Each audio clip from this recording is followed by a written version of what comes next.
All right. Hey, everyone. Thanks a lot, Poonam, for organizing. Really happy to be here. I want to talk a little bit about sort of my journey to get to where I am today. So obviously for me, I'm quite in the beginning of my career. I've only worked a few years.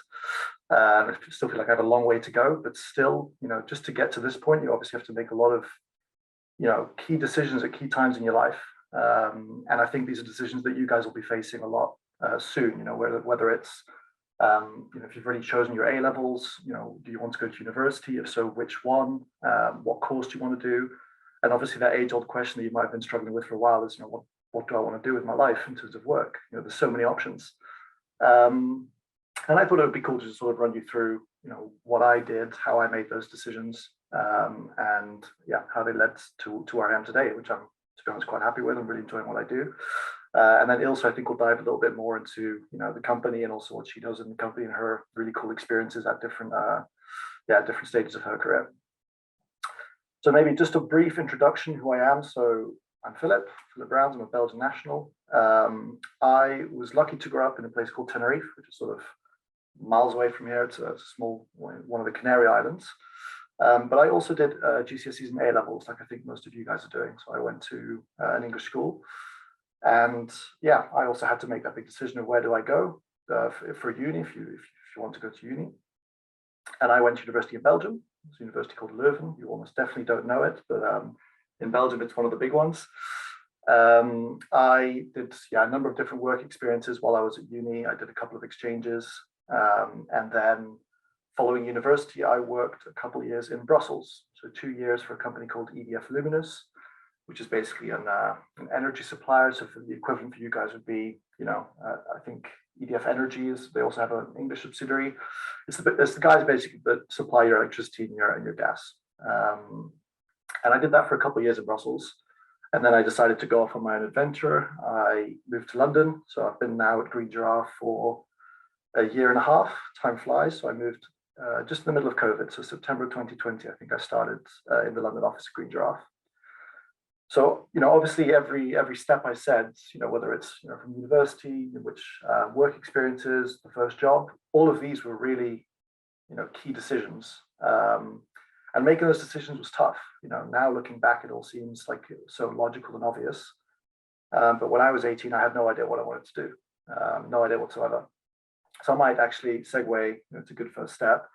And I might say at this stage, please, if you have any questions, feel free, pop them in the chat. You can interrupt me as I go along. I don't mind at all. So yeah, one thing that's going to keep coming back is, and the first big decision I had to make was, what am I going to study? Because I was in high school, I was doing my A levels. All I really knew about myself was I was good with numbers and I liked working with people. And that's about it. So that still leaves a lot of options. And I really struggled to make a decision. And one thing that's going to keep coming back, and really, if there's, from my sort of experiences, if there's one thing that you remember, it would be this. It's ask advice and, listen to people and, really speak to as many people as you can, because, there's a whole ocean of human knowledge out there. Everyone's got their own experiences, their own, things that they've been through, things that they've learned. And to tap into all of that knowledge, all you have to do is ask questions. And this is a great first step. So this is sort of indirectly asking us, what are our experience? What's our advice? But keep doing it. So speak to people, whether it's through friends or family. And of course, LinkedIn is the big step. If you don't have LinkedIn yet, please do make one and use it as a tool. Because for me, that was, it's going to keep coming back in every step of this sort of decision-making process. I'll keep coming back to, I just spoke to people and tried to get their advice, because at that time I just didn't know enough, so I had to get other people's advice. And that's the first thing I did. So I was 18 years old. I was basically applying for universities, absolutely no idea what I wanted to do. And so I started asking around. So basically, look, I'm decent with numbers and I don't want to do something that's just pure numbers, because I quite also like working with people. I spoke to friends and family. I also made LinkedIn at the time, sent many messages asking for advice for people that had studied different things, their experiences, really as much as I could do. And one that stood out for me, and what I ended up choosing as a sort of degree, was business engineering. You guys don't necessarily have that in the UK, but it's kind of the equivalent of doing like a dual major, where I basically did finance and economics and some engineering stuff. Those are two quite different things. And that was also deliberate. The reason I chose that was because it was very diverse, which in some ways also avoided the problem. I didn't need to choose something specific because this course was so diverse that I could do so many different things and have so many different career options. But this was the advice I got from some people who said, look, if you really don't know what you want to do yet, pick something that's diverse enough that you can still make different decisions down the line if you start figuring out what you do want to do. So that was a good first step. It was for me a 3-year bachelor and a 2-year master over the same course of business engineering in Leuven. So I spent a good 5 years in Leuven, trying all kinds of different subjects. And that's another lesson learned from me is the more you try, the more you know what you like, but also what you don't like. And that's very important. So there's really no harm trying new experiences, even if we'll get to that later, but if you talk about work experiences, there's no harm in doing something that you don't like for a month. I learned a lot from that. So I had a lot of different courses like marketing, economics, finance, engineering, and some of them I didn't like. And I definitely noted those down and said, okay, I'm not going to do that for the rest of my life, but some I did. And from that, you learn. So that was kind of my process at university. I did all these different courses. I was still very much lost about what I really wanted to do in career terms, but I started learning more about what I enjoyed and what I didn't enjoy. And that's where I also really recommend get as much work experience in as you can. So it's not just the courses, it's also the work experience. Any opportunity you can find, take it. You're gonna learn so much. And you always really learn the most when you're actually doing stuff. So I had a number of different experiences. I'm not going to go into too much detail because I'll be here for an hour, but there was, I worked in a consulting firm for a while where we really basically advised companies on different strategies, very high level stuff, also quite broad. Didn't love it, but also didn't hate it. So, it was quite enjoyable. I worked in the cultural sector for a while, very different in IT. I worked in a restaurant, also completely different experience, but that also I really learned a lot from. And throughout all of this, I learned a lot, but I still didn't really get that spark. What do I really want to do? And that's sort of where we come to, really the toughest decision is when suddenly 5 years had flown by, as university does. You don't think it now, but it will. And you'll look back and it's vanished. And suddenly I was in my last year and I said, what am I going to do? I'd learned a lot of things I didn't like, but hadn't found the one. And I went back to the same principle. Said I'm going to speak to as many people as I can, try as many new things as I can, and eventually I landed on something very coincidental. It was actually a conference. So this time it wasn't a person. It was a whole conference. I went to an emerging markets conference in London, actually. So even though I was in Brussels at the time, there was a really cool conference on in London about emerging markets, and I never looked at that before. I just thought I'm just going to go. And it was one specific panel discussion in this conference that was about renewable energy financing in Africa. And it was basically, how they're developing all these, different technologies and really trying to scale out renewable energy, in these sort of emerging markets. And I was hooked. And for me, that was that little spark moment. And it came from the most unexpected of places. And you can never know in advance until you really go out there and you try and you get as many new experiences as you can, because that's where the spark moment happened for me. And I think it's quite an important point because looking back, and now people go to me and say, you're really lucky. You've got a very clear view of what you want to do. You have this passion, which is renewables and climate change and so forth. And they're right. I am lucky. I'm really lucky to have found an industry that I really like working in. I'm really lucky to have found something I like to do. So that is true. But on the other hand, I wasn't born with that passion. I didn't just, have it my whole life. For me, there was a spark moment, but I also, a passion sort of nurtured and developed over time without even realizing. I grew up in a place with a lot of nature, and I realized that I really cared about climate change and things like that. But it was that singular spark moment where I thought, okay, this is what I want to do. At the time, I was applying for loads of consulting firms, IT stuff. I threw everything out. And I said, okay, I need to start from scratch. This is what I want to do. How am I going to do it? Again, spoke to a few more people. What's sort of the right place to start? And that's sort of how I ended up with my first real full-time job after 5 years of studying, which was working for EDF Luminous in Belgium. The reason sort of I ended up on that was because I was strongly advised that if you're, even though I knew I wanted to do this, I didn't have that much experience, or really any, in this kind of sector, in renewables and energy and things like that. And I was recommended to do some kind of graduate program to really get a sort of rounded view of the industry. And I found what I think at the time was really an ideal job. I started the graduate program at EDF. Long story short, saw a lot of different things in the company. Really enjoyed my time there in Brussels.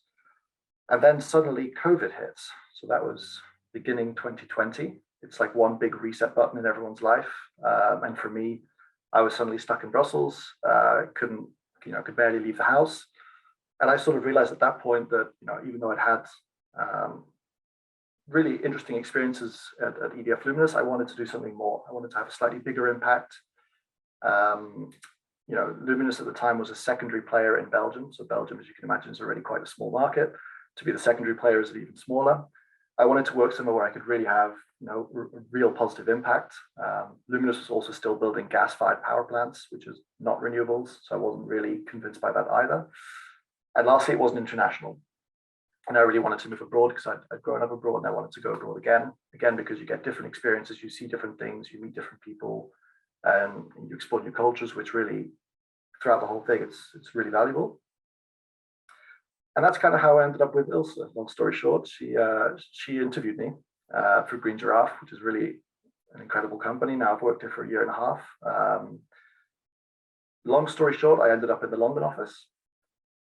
And that's how, over 5 years of studying, 2 years of working, and now a third year of working, a number of different decisions along the way, but all really involved speaking to as many people as I could, getting as much advice as I could, and not being afraid to ask questions and really reaching out.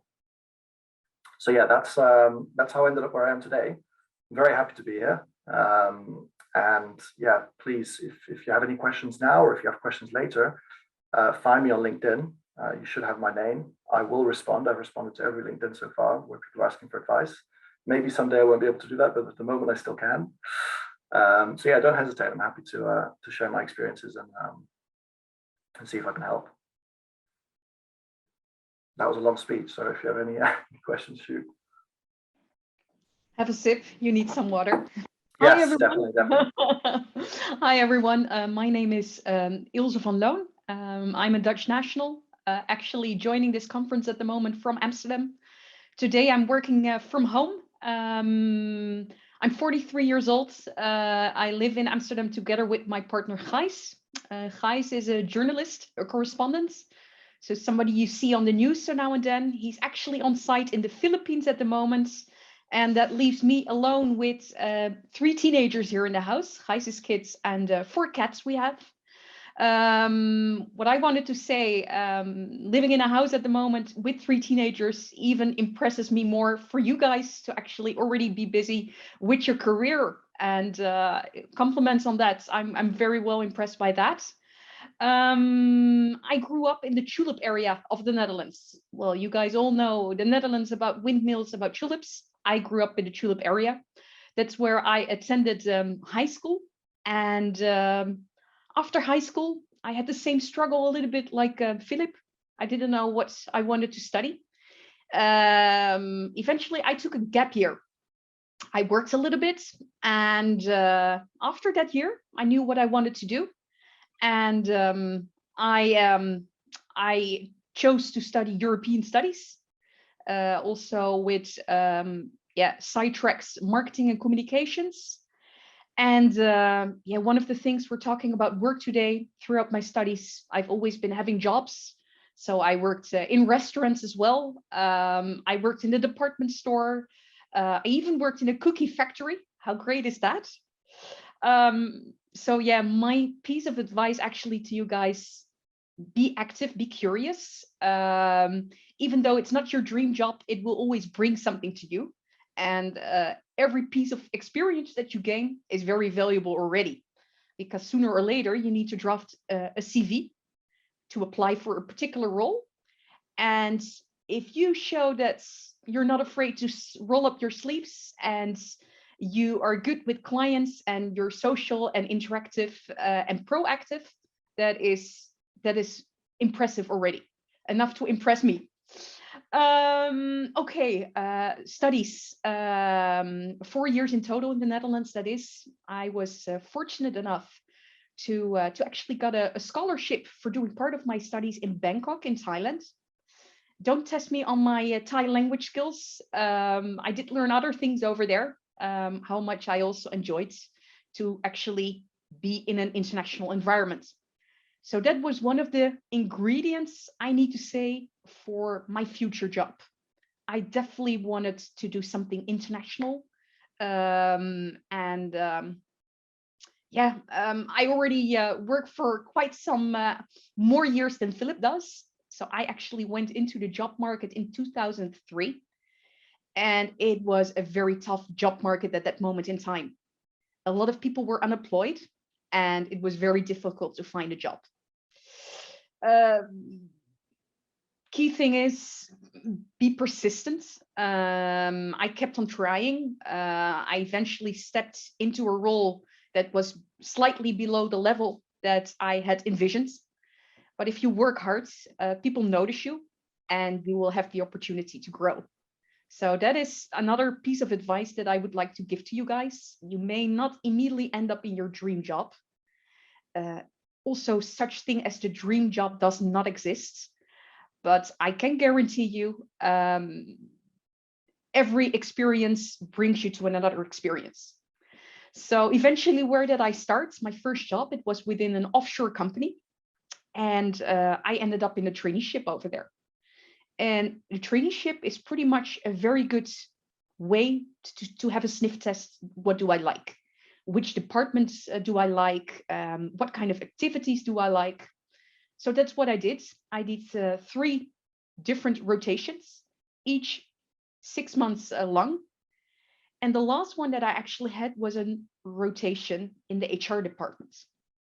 HR stands for human resources, and it's all about keeping the employees happy, finding the right employees for a company, keeping them happy, helping them grow and develop, hire them, and solve issues, help them with compensation, everything what you can think of about a job, drafting contracts. So I like that. And I did not even study human resources. So if you choose a particular studies, it is always possible to actually end up somewhere else. And that is another thing that I kind of would like to make you guys aware. There's not going to be any wrong choice, because from any phase, from your first job, from your studies, it's going to bring something very valuable to you. After that traineeship, I left the offshore industry, and Filip already mentioned the magical word consultancy. I went working for a consultancy firm as well. So as a consultant, it is pretty much different companies that hire you or attract you for a couple of months, and you do projects for them. And that is a great way, or it has been a great way for me actually to experience different kind of companies, different company sizes, different company cultures, different kind of work what I did. And I did that for 10 years. And a couple of big projects that I did, definitely companies that will sound very familiar to you, was Barclays Bank at Canary Wharf, Coca-Cola as well in London. And I already immediately knew that I liked Coca-Cola better than Barclays. So that is a very, very good experience for me, that I knew, okay, what is important for me in a job. Well, throughout that particular journey, I very much realized, for me, it's all about the kind of work that I do. It's nice for me to be close to the business. I really like to interact with employees. I do not only want to work in HR and do everything through HR information systems. No, for me, the face-to-face contact is very important. Whereas my other colleague in the HR department very much likes data analytics. So it's all about finding your niche. And for me, what is very important as well, the kind of people that I work with. So sooner or later, each one of you, well, I hope not, but there's probably going to be one phase in your career that suits you less. And I had that when I left the consultancy business. I joined a company with a very fancy name, big organization, but I was not happy over there. And I was there for a year. Do I right now see it as a failure? No, because it made me realize, okay, I may have a very good pay slip over here. It may be a very big name, but I'm actually not happy over here. And well, there was Green Giraffe that was on the lookout for a new person with international experience to join their HR team. And the rest is history.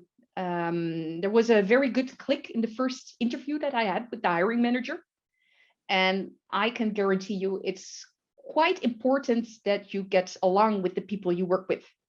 I sometimes even make the joke here at home that I spend more time with my colleagues at work than with my family at home. It is very important that you're being respected and that you feel happy at work. It's otherwise it's in nobody's interest if you are not in the right place. So again, another piece of advice that I would like to give to you guys: look for the right place and be honest to yourself. And Green Giraffe is a good choice for me, still after 3.5 years right now in the HR departments. Very cool projects that I've been doing. Was lucky that we were opening up new offices. Well, you can imagine how much HR work also comes into play when you open up a new office. And it was very cool to be involved in that. It was a new office in Boston, a new office in Singapore. And at the same time, there were still other offices that wanted to grow. Within the team, I'm right now the first point of contact for our company-wide recruitment. And that pretty much means that I screen all the incoming CVs of candidates. And as Filip already mentioned, I also did his interview. So you guys are going to laugh because initially when I was interviewing Filip, it was for a role in the Netherlands. And well, Dutch people, Belgian people, they speak the same language. We call it Dutch, they call it Flemish, but we understand each other. And I liked him. I look for good CVs with good skills, but I also want a person to join the company that is likable, that people will enjoy working with. So I always say I look for a CV, but a CV with charisma. If the CV doesn't have charisma, it's not going to work. And Filip had his first interview with me, and I was like, oh, thumbs up. You have an invite to the second round. Guess what? Filip called me and he said, yeah, it was such a cool interview, but I changed my mind. I actually would like to relocate and live in London. And I was like, that's such a pity. He's a great guy.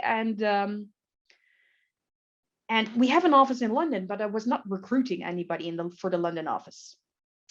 But Filip was very nice. It doesn't cost anything to be nice to people because it leaves a very good impression. And one thing led to another. The end result is that we created a role for Filip in the London office. So again, being nice doesn't cost anything. And I would like to give you all the piece of advice. Be nice to people. Always when candidates come into our office for interviews, the first person that they're going to see is the assistant or the receptionist. I always check if they actually have been polite and pleasant and nice to that person as well. Because if the person is not nice to my other colleagues, it is a red flag.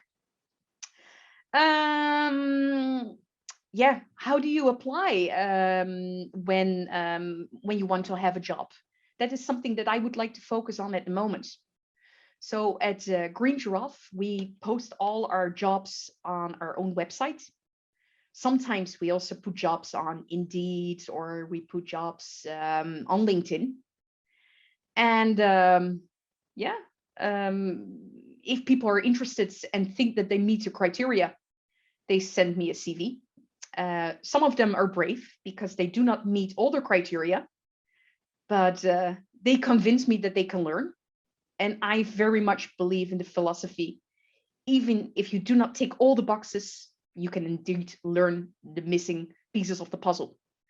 So I would encourage you, be brave, show something, show interest in what you want, and also wow me with a good motivation letter. Why do you want this job? And then I don't want the corny standard sentences that you're good and great and you can do this and that and that. No, I really want to find out and feel in that particular letter why you would like to join Green Giraffe.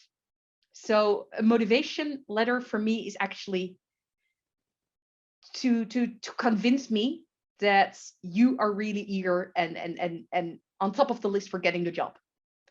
Obviously, I take a look at qualifications, and I also very much take a look at the layout of a CV.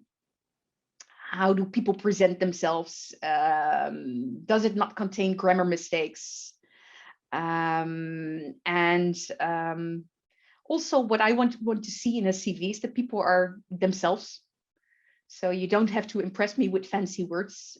Show a little bit of personality, the things that you like. I like cats, put it on your CV. I don't like sports, maybe not put that on your CV, but I like going to the museums a little bit more. So show who you are, show your true color. I would very much encourage you to be. So Poonam, I quickly wanted to check at the moment if I can share my screen. Yeah, I guess. We're gonna go some screen saving because I would like to show my CV to you guys. It is an old dated, guys, old dated CV, the one that I used in 2018 to actually enter and join Green Giraffe. Green Giraffe, the name already gives it away. It was a no-brainer for me that my CV needed to be in green. Pay attention to these kind of little details because they notice you. So my CV, normally it's blue, but for applying with Green Giraffe, I converted it to green. And well, I had some work experience already. You always rank it, your latest information on top, and other earlier job experience at the bottom. Why is that? Because your latest job experience is the most relevant one, the one that you want to pop. I defined my career goals. I defined key skills. I put my contact details in there. I made sure I'm not an English native person like you guys are. I made sure that my Scottish friends, Chrissy, she screened it to see that there were no grammar mistakes. So that is important. That it should be your business card because you want to get that job. Typically for people that are early career, I would say 1 page for a CV. If you're old and older like I am, you can go with a maximum of 2. If you are going with 3 pages, you're not good at summarizing and picking out the highlights. So CV, 2 pages, I would say, maximum. And also put on there trainings that you have been doing, languages that you speak, education that you did, hobbies.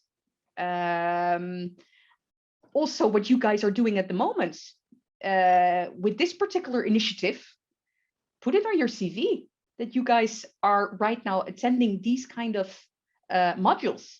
It's impressive because not all 17, 18 years old do that. So I think you have all the right to actually put it on there. Another thing that I wanted to show, so this is the CV to get the job. I quickly stop sharing the screen at the moment. Filip already mentioned the word to you, LinkedIn, and I'm not sure how familiar you guys are with LinkedIn. I'm quickly going to share my LinkedIn as well. And let me see, here it is. LinkedIn, it should actually be reflecting what you put on your CV, because every time I receive a CV from a candidate, I'm going to check, is it correct? Are the facts correct? Does it show the same information? I'm also going to check the activities that people do on LinkedIn. So if Filip says to me, I like renewable energy a lot, I'm actually going to look into his activity, and has he actually been giving a lot of likes to renewable energy topics? I'm also going to check other activities, what he does, what other companies does he follow? Is he also following our competitors? Is he really interested in those kind of things? And what is usually very useful, if you type in a specific name, you can also see that a person is linked to another person in your network. So if I, for example, see that my colleague Filip is linked to my colleague Jana in our London office, I'm going to quickly pick up the phone to Jana, like, hey, Jana, I received an application from this and this person. Is he nice to work with? What do you think about this person? So LinkedIn, and I know that you guys are the digital generation. You're all very good at computers. And I think put some time and effort into this, because this is going to be your electronic business card for moving forward. And a lot of candidates actually reach out to me through LinkedIn, even if we don't have a job opportunity. Why do they end up with me? Because I have recruitment in my job title. I have company name Green Giraffe. And they send me, they're blunt, they send me a message like, hey, this is me. I'm very curious at working at Green Giraffe. Is it possible? And I like that. That is being proactive. If you're just going to wait and sit back and lean back till we post a vacancy, that is less active.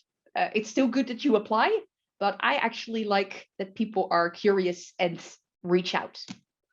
That is pretty much in a nutshell that I wanted to share about CVs and about LinkedIn's. If you did your homework well, your CV, your motivation letter, your LinkedIn, because I definitely do look at it, you're invited to an interview. An interview these days, the first interview that I have with candidates, it's typically online these days. Heritage from COVID, and it's very good to get to know a person for the first 30 minutes. You know if this is a good match or not. If you have had your first interview within Green Giraffe, there's always a second round interview. And depending on the kind of job that you apply for Filip, for example, I think Filip, you needed to do the financial modeling test. Yeah. Well, Filip put on his CV. Yeah, Filip put it on his CV that he was good with numbers. We had him do a financial modeling test. At the same time, he was also speaking to another colleague at the moment, because I want the reassurance if we offer somebody a contract, the person is fitting into the team. That's very important. What is important for me when I'm doing an interview with a candidate, that he or she is prepared. And you guys are going to laugh about the horrible stories that I have from other candidates. It is very good that you switch off your mobile phone. It's not ideal that the mobile phone rings while you're in the middle of a conversation with me. I would always highly encourage you guys to dress appropriately. And And I probably would advise, if you're a little bit in doubt, go more formal. And that's better than showing up too casual. And if you see, for example, in a first interview that Green Giraffe is kind of casual, which Green Giraffe is, then in the second round interview, you can also go a little bit more casual. Arrive on time. Take a look at the bus, the metro. Arrive on time. Make sure that you always arrive half an hour earlier than the actual interview that you have, because a train can be cancelled, a bus can be cancelled, you can get lost. One of the things that I always hope, and I also hope that after actually today's interview or today's conversation with you guys, that people have questions. Like, I'm telling a lot of information at the moment. Are there any questions, follow-up questions? I want people to be curious and to really have done their research on a company when they apply with the company. What is very powerful, and which I personally like a lot, if you really have had a very good and sincere conversation with a person, it's so nice and polite to send a thank you message afterwards. It can be 1 or 2 lines. Send it to them. It really shows that you're motivated. And you can also send that message actually to them through LinkedIn. So, and then you are in each other's network for moving forward. A lot of information. And I always want to emphasize that you do interviewing your way, you develop your own style, but there are certain do's and don'ts. And well, I hope that I gave you some pointers on that. And that's it. Filip, do you have anything to add, or would you possibly like to show your CV as well? What time is it? 15:15 for them?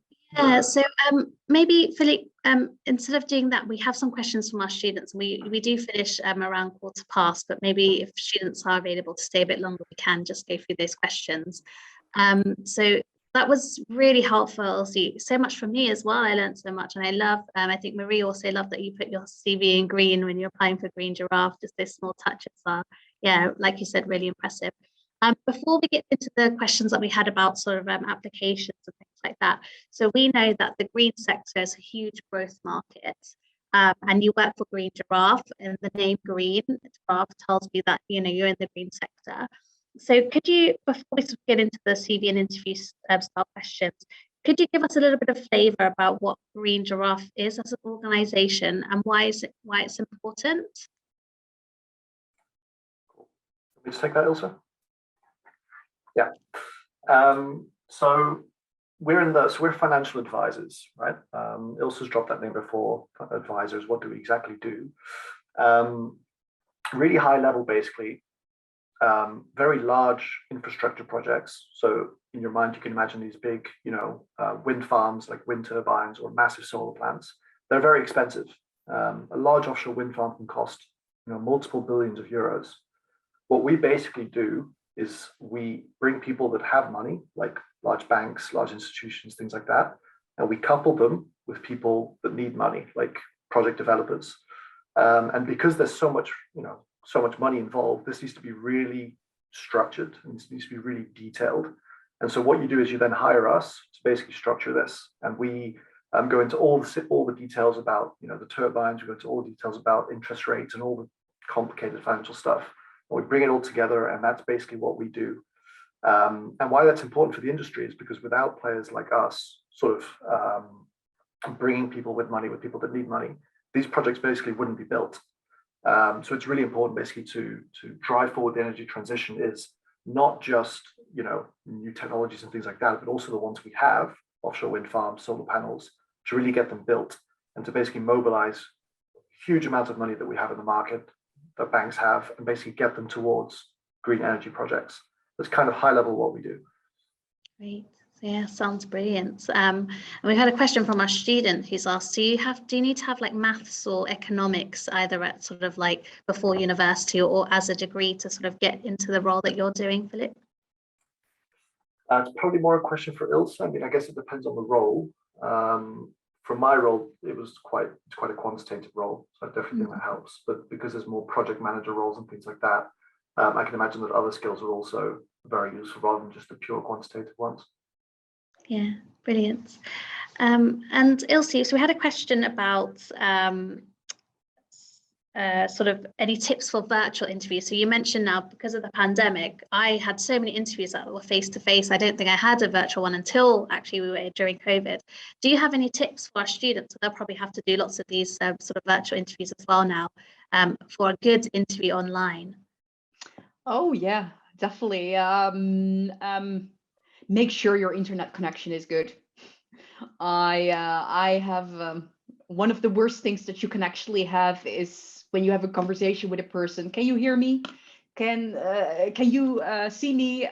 Those kind of things. Make sure that you checked those kind of aspects with a friend, for example, up front, that your camera is correctly positioned. And yeah, make sure that another thing that I had the other day was a very, very good candidate, but I was constantly noticing that the person was reading all the answers or walking through his CV from a piece of paper or from the monitor. I notice it. So really practice and try to make it an engaging conversation. And I don't need the perfect answers. I want an answer that is sincere. So be your natural self, and that should be sufficient. And what else is there? Filip, do you have any points on? We also have a lot of online meetings at the moment. Make sure that you're not distracted by other things. Another candidate that I had the other day, she was doing her interview with me throughout her actual job. She had not taken the day or an hour off. So when she was speaking to me, she probably had a couple of pop-ups messages. And I noticed at a certain moment that she was replying to messages and her mobile phone was also ringing. And I saw that she was texting. I thought it was quite unpolite because I made my time available for this person. I'm not doing that myself. And it also left me a little bit with the feeling, how eager are you to get this job if you cannot leave your phone next to you for an hour or so? So those are things that I definitely notice, and other people also notice when they do interviews with people on a lot of times on an ongoing basis. Yeah, those first impressions really count. So I think, yeah, having a good sort of focus when you're meeting with someone, listening, is so important. We've got lots of questions coming. Just to add to that very quickly, just because, to specifically focus on the difference between an online one and an in-person. Also, a camera from Amazon costs less than £10, like a decent webcam. And that can really make a difference. Get good lighting, make sure you're in a nice place, that it's not dark, just that first impression really matters, because you're not meeting someone face to face in a well-lit room. You're meeting them over maybe an internet connection that's not fantastic in a dark room. It doesn't have the same impression. So really, an £8, £10 webcam, good lighting, decent background really helps a lot. Yeah, brilliant. We've got we have 4 questions, and I think if we can rattle through them really quickly, that would be great. And thank you, students, for staying on. It's really nice to see, you're sort of going past the time. So I'm just going to quickly start off with a question about Ilse. Could you talk a bit about your experience studying in Thailand? So I know you mentioned that you had a scholarship. So how did that work, and what was it like studying in a different country, and Thailand specifically? Yeah. It was not easy to get the scholarship.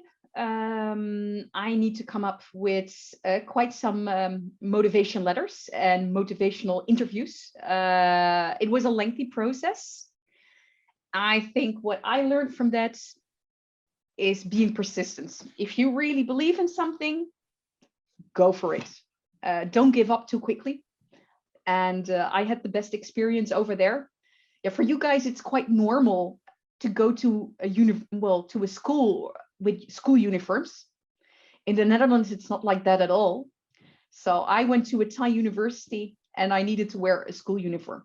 Yeah, one of the things what I very much appreciated about that experience, my world was still very Western. I was so used to the fact that all people could speak English. And over there, you suddenly end up in an environment where that's not actually the case.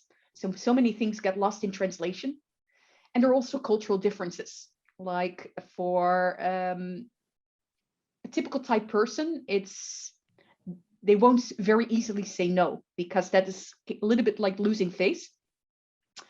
So, and people will say yes more often, but you see the difference at a certain moment, or you recognize it. Is it a true yes, or do they possibly not understand me, or is it actually a no? That is something that's, besides learning specific courses, I also learned a lot about other cultures, and that is very valuable. Yeah, so valuable for your job now as an international HR person. Thank you. And yes, so I'll go through this really quickly. Redley says, thank you very much for taking the time. So thanks, Redley, for joining. And I know you're interested in renewable energy. So Redley's studying A-level economics, geography and politics, business. Could you advise what sort of degree he could potentially go into? Because he's really interested in renewable energy and would like to sort of take that forwards. Maybe one, for Philip. Yeah, so renewable energy is obviously a very broad subject. If you go into the more engineering side, basically any engineering degrees would do. If you want to go more into finance side, you can always get a base, of finance or economics knowledge, and take some extra courses in engineering. That helps. If you're thinking of specific courses, I know there's a really fantastic one at Imperial that's called Climate Change Finance and Management. And I don't think if you want to go into that sort of business finance world with energy, I'm not sure there's a better course out there, because they touch on all the elements of climate change and finance and management. That's the name of the course. Marvelous. Well, yeah, sounds brilliant. Redley, do go have a look on their website to find out more about that if you haven't heard about them already. Marie's asking, does Green Giraffe work on business projects too? For example, helping them make a shift towards a more sustainable way of work. So I think you mentioned that you work already with companies that have renewable energy. Do you sort of do any consulting outside of your clients that you already work with that come to you first? Not as far as I know. That's not exactly our business. So we really try to advise on sort of building projects. You can think like turbines and electric vehicle charging stations, things like that.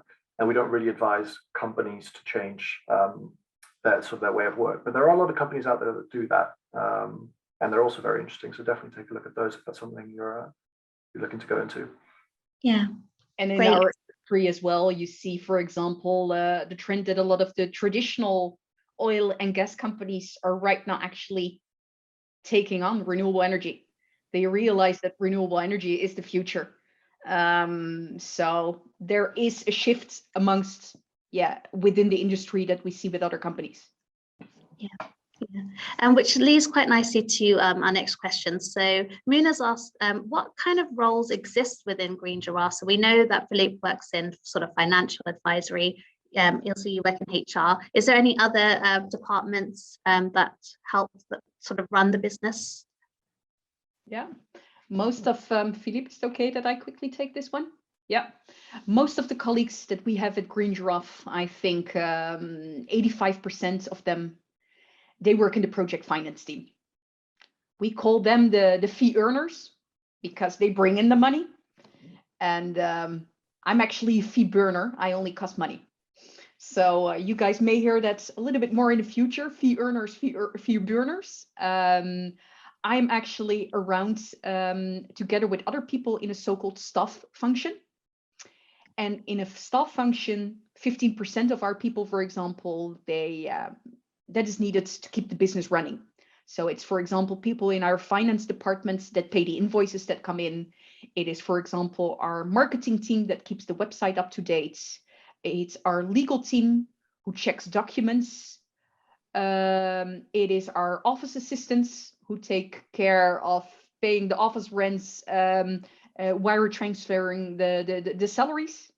So, but the majority, actually, the core of our business is fee earning. And yeah, Filip, anything to add? Anyone that I'm forgetting? I think you covered them all. I'm not sure what we do without our office assistants. They're saviors. And that's really nice that we have a last question now, and something I can also add to this as well. So Stan's asking, do you do any apprenticeships at Green Giraffe? I know that we do work with Green Giraffe to offer work experience. So Stan, do look out for those emails for the summer. So we're going to work with colleagues to maybe plan some placements over the summer. But Ilse, any other sort of apprenticeships or maybe entry-level roles that our students who might be interested to find out more about? We are not actively recruiting for that, because if I put that vacancy on the website, I get 100 of applications. I cannot make 100 people happy. But I'm always very curious, and there is on our website the functionality to submit an open application. You come up with a very good motivation letter, a good CV. I'm definitely looking into it. And if I don't have the right projects, it's never personal, because a lot of people think that they are being declined for their profile, for them as a person or their qualifications. A lot of times it's also because companies don't have the right fit at that particular moment in time.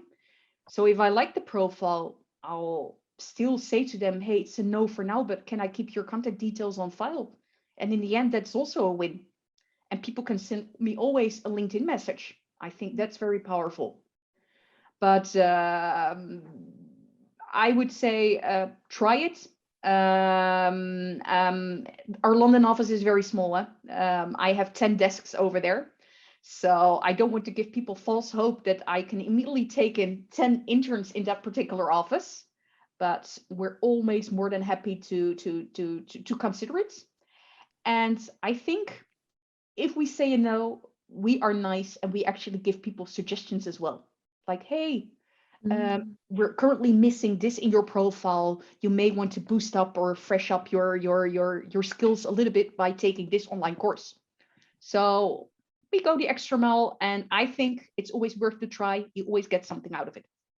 Yeah, lovely. And Stan, just to add to that, so I think we mentioned that, the green sector is growing massively. So many companies now really see the value of, those sort of environmental values adding to their company and sustainability. So, maybe look at some of the job sites to see what apprenticeships are available within the sector, because I'm sure there's lots out there. So we can also follow up maybe in our next newsletter with some of resources for you within that sector, sort of entry-level roles or apprenticeships if you're not looking to go to university. I want to say thank you very much to our speakers today. Thank you so much for sharing your insights. So much useful and practical skills, and always interesting to hear stories as well about career journeys. So thank you very much for sharing that. And thank you to all our students today for joining and listening and for their lovely questions. Always really nice to see you engaged. And if you have any follow-up questions at all, please do email myself or Jen, and we can forward it on to Filip and Ilse. And do take up Filip's offer to add on LinkedIn, because what a great contact to have. He's already shared with Redley a course. So if you have any questions, he'll try his very best to get back to you on those as well. So lots of thank yous in the chat. Thank you very much. Ilse, I put my email address in the chat as well. So if people have a CV that they would like me to review, I'm always happy to do that. Yes, and thank send you. me a LinkedIn message. It's Yep. And hey, thanks so much, guys. Thanks for the questions, guys. Thanks, Well Ilse. All right. Thanks, everyone. Bye. Bye.